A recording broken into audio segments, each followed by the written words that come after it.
Hello student, M आई first study channel पे आपका स्वागत है। आज हमको 10th क्लास यानी कि हाई स्कूल के पार्ट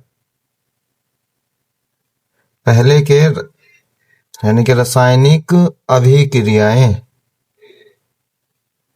एवं समीकरण के 5 टॉपिक के बारे में समझाएंगे।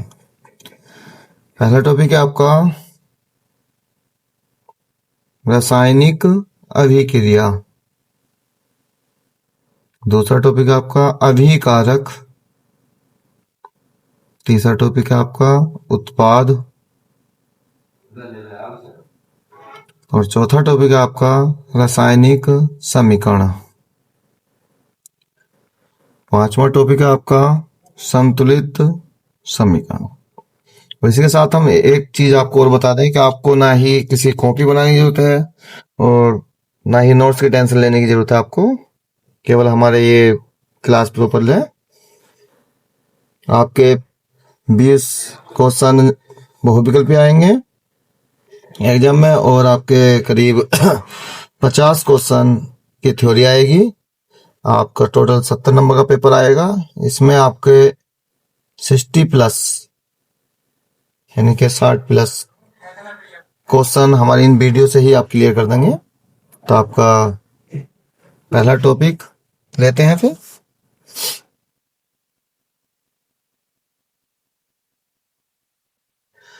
आपका पहला टॉपिक है रासायनिक अभिक्रिया। जब दो या दो से अधिक पदार्थ आपस में मिलकर एक नया पदार्थ बनाते हैं जो रासायनिक रूप से भिन्न होता है, तो उसे रासायनिक अभिक्रिया कहते हैं। यानी कि रासायनिक अभिक्रिया कहते हैं। उदाहरण है आपका भोजन का पचना, दूसरा उदाहरण है श्वसन, तीसरा उदाहरण है लोहे पर जंग लगना और आपका चौथा उदाहरण है दही का बनना।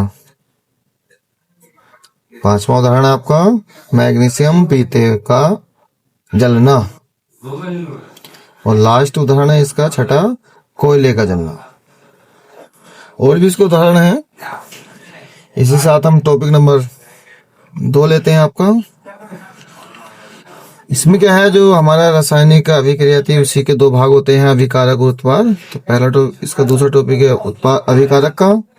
वे पदार्थ जो रासायनिक अभिक्रिया में भाग लेते हैं अभिकारक कहलाते हैं और ये रासायनिक अभिक्रिया में बाएं तरफ होते हैं। किस तरफ होते हैं? बाएं तरफ। अब तीसरा टॉपिक है आपका उत्पाद। वे पदार्थ जो रासायनिक अभिक्रिया के परिणाम स्वरूप बनते हैं, यानी कि रासायनिक अभिक्रिया के परिणाम स्वरूप बनते हैं, उत्पाद कहलाते हैं। जैसे आपका एग्जाम्पल है A+B, ये अभिकारक है और इसके जो प्राप्त हुआ हमें यानी कि AB, ये हमारा उत्पाद है। अब इसके साथ हम टॉपिक नंबर 4 की तरफ चलते हैं। इसमें आपका रासायनिक समीकरण। किसी रासायनिक अभिक्रिया को प्रतीकों और सूत्रों के द्वारा दर्शाना रासायनिक समीकरण कहलाता है। उदाहरण है इसका, जब मैग्नीशियम जलता है तो यह ऑक्सीजन के साथ प्रतिक्रिया कर मैग्नीशियम ऑक्साइड बनाता है। रासायनिक समीकरण देखेंगे इसका। ये हमारा रासायनिक समीकरण है। 2 Mg यानी कि मैग्नीशियम प्लस O2, जो हमारी हवा में ऑक्सीजन होती है उसके साथ ही क्रिया करता है और यहां से प्राप्त होता है हमारा 2MgO। अब इसी के साथ हम इसके स्थिति संकेत भी बता देते हैं आपको। ये संकेत ऐसे होते हैं जैसे यहाँ पे हमारा ब्रैकेट में S लग रहा है, G लग रहा है, फिर S लग रहा है, ऐसे हमारे एक स्मॉल l आता है, AQ आता है। तो ये हमारे स्थिति संकेत होते हैं। ये इस प्रकार होते हैं कि जैसे ऐसे हमारा तो ये ठोस को दर्शाता, किसी भी तत्व का अगर S लगा हुआ है तो ठोस है। इसे हमारा G गैस को दर्शाता है और स्मॉल l आपका तरल को दर्शाता है और AQ आपका जलीय मॉल होता है, यानी कि जलीय पदार्थ को दर्शाता है।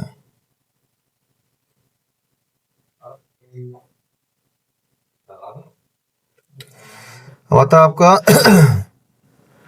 लास्ट टॉपिक, संतुलित समीकरण, जिसे हम संतुलित रासायनिक समीकरण भी कहते हैं। किसी भी रासायनिक अभिक्रिया में अभिकारक और उत्पादों में शामिल सभी तत्वों के परमाणुओं की संख्या समान होनी चाहिए, इसे ही संतुलित रासायनिक समीकरण कहते हैं। इसे द्रव्यमान संरक्षण का नियम भी कहते हैं। उदाहरण है आपका H2 प्लस O2, से हमारा प्राप्त हुआ H2O, पर ये असंतुलित है क्योंकि यहाँ पे H के 2 परमाणु हैं, इधर भी आपके H के 2 परमाणु हैं, पर O के यहाँ 2 परमाणु और इधर O का 1 परमाणु है। तो संतुलित करना है हमें, हम H की तरफ 2 से मल्टीप्लाई कर देंगे यानी गुणा कर देंगे, और इधर जो हमारा उत्पाद मिला है यौगिक उस तरह हम 2H2O से कर दें। अब हमारा इधर क्या हुआ ये हमारा अभिकारक है और ये उत्पाद है। इसमें आप देख सकते हैं ये ऐसे कहते हैं, ये अभिकारक है, ये हमारा उत्पाद है।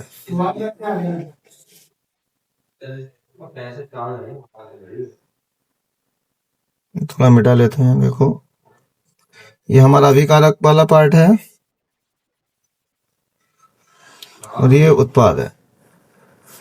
तो आप देख सकते हैं अभिकारक में आपके यहाँ पे कितने हैं, 2H हैं, 2 दूनी 4। वैसे ही ऑक्सीजन में हमारे कितने हैं, 2। अब उत्पाद में आते हैं हम, 4H है हमारे और ऑक्सीजन में भी 2, ये दोनों बराबर हैं। ये हमारा संतुलित रासायनिक समीकरण है। और आज के लिए इतना ही। हम आपको जल्दी ही हर चैप्टर को, मतलब प्रत्येक चैप्टर को 2 या 3 वीडियो में ही समाप्त करा देंगे। 2 वीडियो में आपकी थ्योरी, 1 वीडियो में आपका बहुविकल्पीय प्रश्न, जो आपके एग्जाम में 20 क्वेश्चन आते हैं। प्रत्येक चैप्टर के हम 20 क्वेश्चन आपको कराएंगे, 20 से 25 क्वेश्चन। और आप बिल्कुल भी घबराए नहीं, हमसे जुड़े रहें और लाइक करें, शेयर करें और कमेंट्स करें। जो भी आपका डाउट है वो क्लियर कर सकते हैं। इसी के लिए इसके बाद हम अपनी वीडियो समाप्त करते हैं।